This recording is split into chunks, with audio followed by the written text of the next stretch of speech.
On continue de se glisser dans les coulisses des spectacles. Là, c'est la nouvelle comédie musicale de Dovatia, ça s'appelle Le Roi Arthur.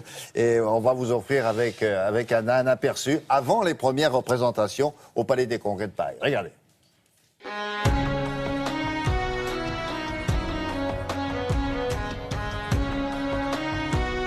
C'est un spectacle très visuel. C'est un spectacle qui a de la magie, qui a beaucoup d'effets vidéo. On travaille avec beaucoup d'accessoires. Les décors, c'est des grands décors. À chaque fois qu'on réouvre des rideaux, on se retrouve dans une pièce différente, dans un endroit différent. On travaille avec des acrobates, avec des danseurs, des chanteurs. On a une troupe très mélangée. On a plus de 50 artistes sur scène. C'est une grande troupe.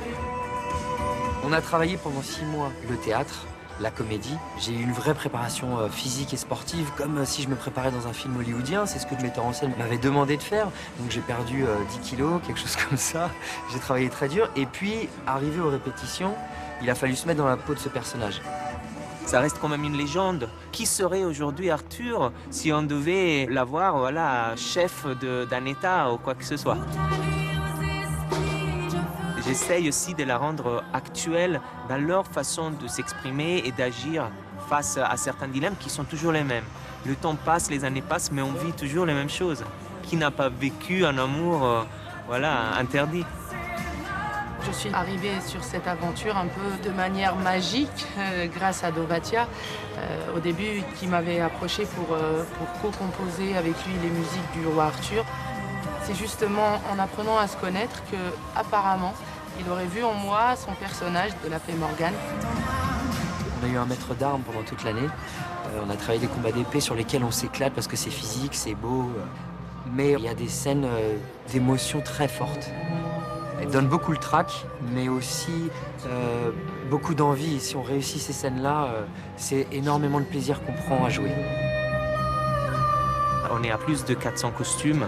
Je pense que c'est le premier spectacle en Europe que je fais avec tant de costumes. On a pris 2 salles entières en bas. Elles sont recouvertes de costumes. Il n'y a plus de murs et c'est des très très belles pièces. J'ai envie de dire des fois que j'ai l'impression de voir de la haute couture tellement ils sont élaborés.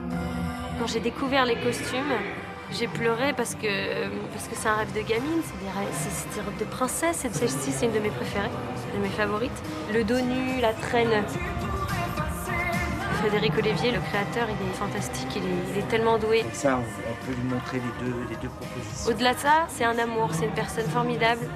Je pense que d'ailleurs, ça se ressent dans ce qu'il crée. Il y a une très bonne ambiance. On est une troupe soudée. Ils sont entre eux, ils travaillent entre eux quand ils ne sont pas sur le plateau. Il y a vraiment quelque chose de très familial qui s'est créé. L'actualité du cinéma tout à l'heure.